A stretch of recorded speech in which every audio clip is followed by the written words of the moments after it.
A decade-old emergency shelter in Marysville is at risk of losing state funding, but instead of shutting it down, a local mission may be its saving grace. Your reporter covering Yuba County, Kayla Moeller, is getting answers on the changes. I'm standing in the property of Twin Cities Rescue Mission, a sober living men's shelter. And just beyond this fence is 14 Forward, a low barrier county run shelter that's at risk of losing funding. And now officials are coming up with solutions to combine the two. Just yesterday, the state kind of had their most updated current budget, and the HAP program has $0 in it. Statewide budget cuts are having major impacts on homelessness programs, including Yuba County run 14 Forward, a roughly 10-year-old emergency shelter with tough sheds. They need renovating. They weren't meant to be a permanent shelter, so there's no insulation or sheetrock or electricity. After running the numbers, Johnny Burke with the Sutter Yuba Homeless Consortium says the county has the funds to run 14 Forward for only a couple more years, but they're coming up with a plan to keep it going, a plan he says he's pleased with. They know, okay, funding's going to end. We can use it for a couple years to run it as is, and then it ends, and then there's nothing.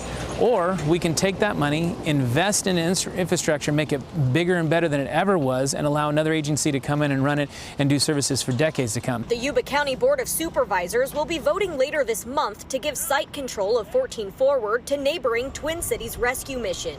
From there, existing folks in the shelter will have to leave for renovations. The county said in a statement to CBS 13, no participants will be evicted related to this effort. However, we are working with existing participants to secure permanent housing and preparations for the construction to occur. Our goals are to improve conditions and expand operations in the future. We're going to consume it as part of the mission, and we're going to run it as the mission is ran. The complexity here is that the mission is currently a men's-only sober living shelter. And at 14 Forward, half the tenants are women, and being sober isn't a requirement. But Aaron Walrath with the rescue mission says he won't just throw people back out onto the street.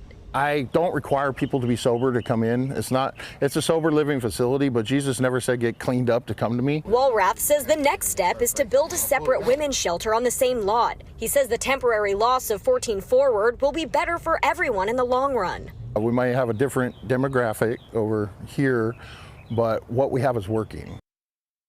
Yeah, such a critical need for that. Well, if the board vote goes through, the rescue mission will have control July 1st. They're hoping to start construction for the women's shelter next summer.